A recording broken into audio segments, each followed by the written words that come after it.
Hello, everyone. My name's Kim Miller. I'm the executive director and the founder of FemArt. We are a nonprofit 501c3, and we promote and support women in the arts. And it is my great pleasure today to introduce you to one of the wonderful artists in our upcoming show, Where the Wild Women Go. And her name is Kathleen Klibanof.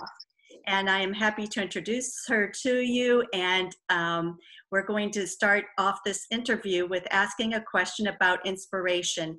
Kathleen, can you please tell us how you are inspired to create art? Well, first of all, I want to say thank you. What you believe in and the level of connection and communication you have with the artists, your champion spirit is so inspirational, and it means so much to me as an artist.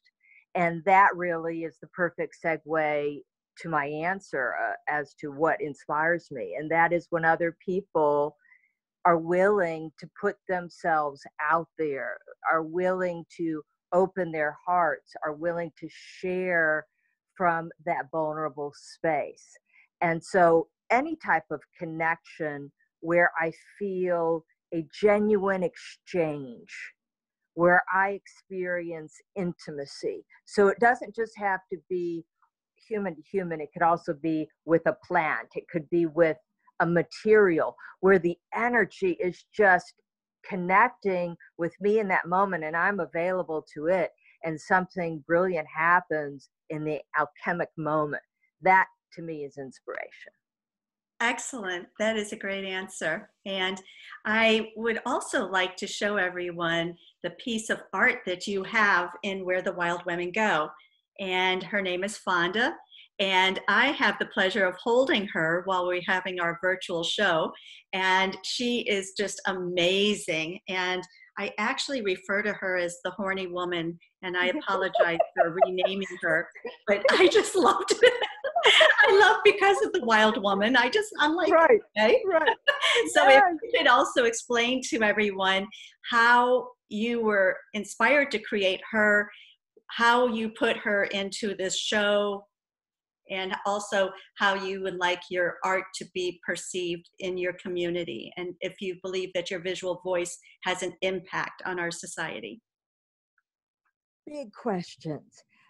Let me first say she is a wild woman, and she'd have no problem with you calling her the horny one. That seems pretty apropos. So, author's license to you. No worries at all. She's from a series called Ancients Unearthed, which brings in a lot of mythological elements, and she is part faun and therefore does have the horns. The series also has a great deal of circus reference, because as a wild woman, my life is very much like the circus, and I tend to gravitate towards and attract other circus-like individuals. Basically meaning full expression, fearless, just going to put themselves out there and be seen and take those risks. And so she actually lost her mother to tuberculosis, and that's her mother's ring on her hand. And then the star is just a really nice face paint, but it actually is in honor of her father, who's a sailor, who uses the constellations to guide his ship. So she honors him and her mother while being a performer in the circus. The clowns have embraced her, and I will show you the clowns. I'll show you the clowns right now, because why not? Just real quick. And I never work small. And if you see things in my studio, which you'll see things behind me and around me, I tend to work in a large format. Again, just kind of that larger than life energy. But I did these clowns who tend to be over the top in real life, but for me, I wanted to go the other way. So they're actually small. So these are the clowns. Can you see the clowns? Yes, those are beautiful. Wow. Yeah. So the clowns have taken Fonda in and made them part of their family. Awesome. That is so beautiful. I love it. You And know. I'm glad that you are taking us around your studio, because I would like for you to actually show us some of your latest pieces. And if you can also, my next interview question was going to be the impact of your work globally, because our Correct. virtual show will be seen worldwide. Right. And so I would like for you to talk a little bit about how you hope that people across the world will receive your artwork, because it doesn't matter what language is spoken, art transcends all of the communication barriers, and it will communicate to anyone throughout the world. So if you could just show us any of your pieces that you believe will Sure. speak. I'm going to go back about 2 minutes or 5 minutes to answer the community question. But what really I'm going to do is take that answer of how does my visual participation in my community land, and its importance, to extend it to a more global platform. And the reason I'm doing that is because, as we all know, and I say all of us, that COVID has distributed a black canvas to every community, to every country, and said, okay, now what are you going to do? It was this very shocking, and again, we had, of course, inklings, and our country didn't respond perhaps as early as it should have, but we're not getting into politics here. The point being, it was very sudden in terms of how it impacted our lives. We kind of went from this big, high social, which in Asheville, it's a very social environment, to stay at home, to my son being at home. Now, all of those things, of course, affecting me as an artist. Being an artist, though, I'm very comfortable with going inward. I'm very comfortable in maneuvering dark water. And I think it's our obligation as artists, then, today, and in the future, to bring the color, to bring the light, to say, I see you. I see you. I see you not just in your glamour and looking good, but I see your sadness. I see your fear. I see your pain. It's okay. It's okay. And to provide that level of comfort and resonance, more than just documenting.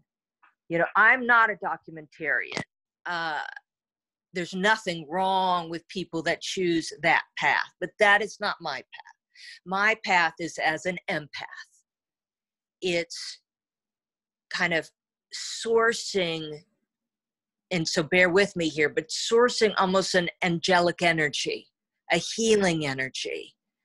But by sourcing it, I mean awakening it in each one of us, our innate ability to know what we need, to take it to the next level, to heal ourselves, to find acceptance, forgiveness, and the litany of other emotions that are required to be a dynamic member of this collective.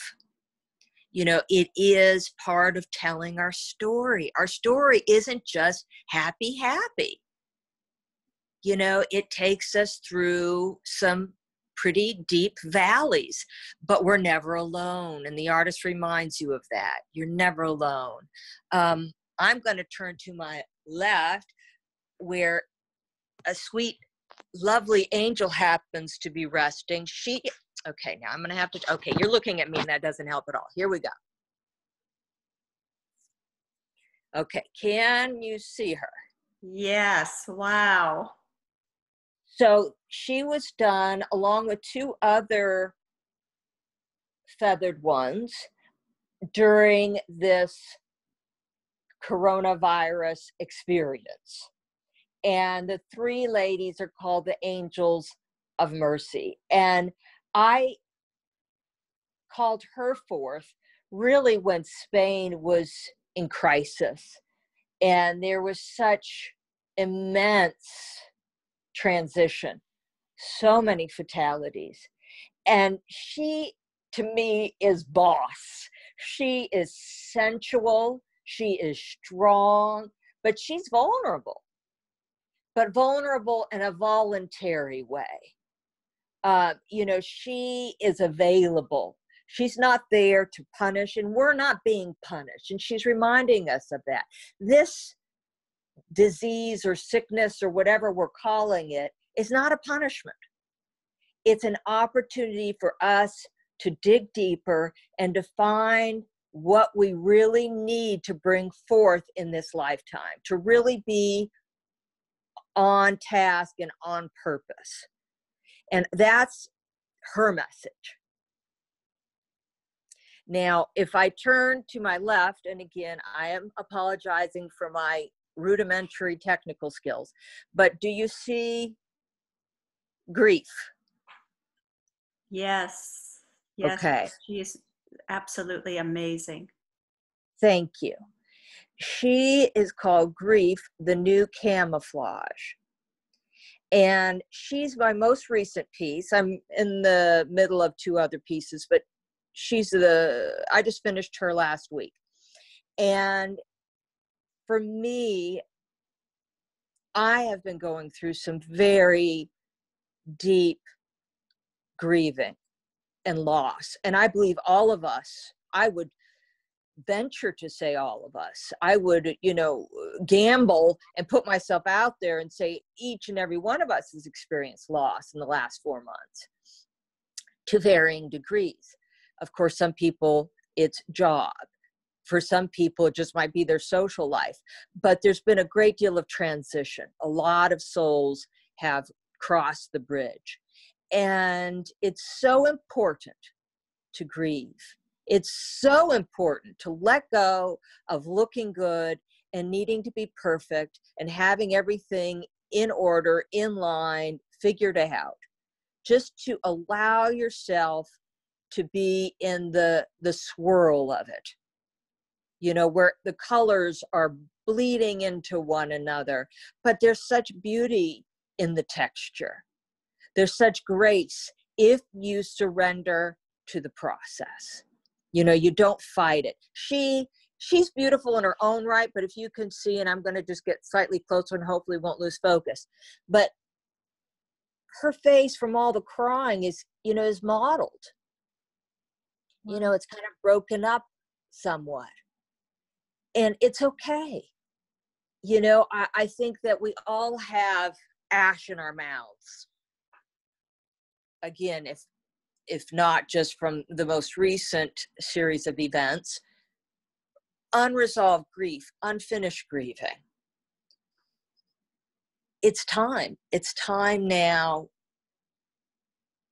to be with that process and to come to some level of completion so we can open the next door.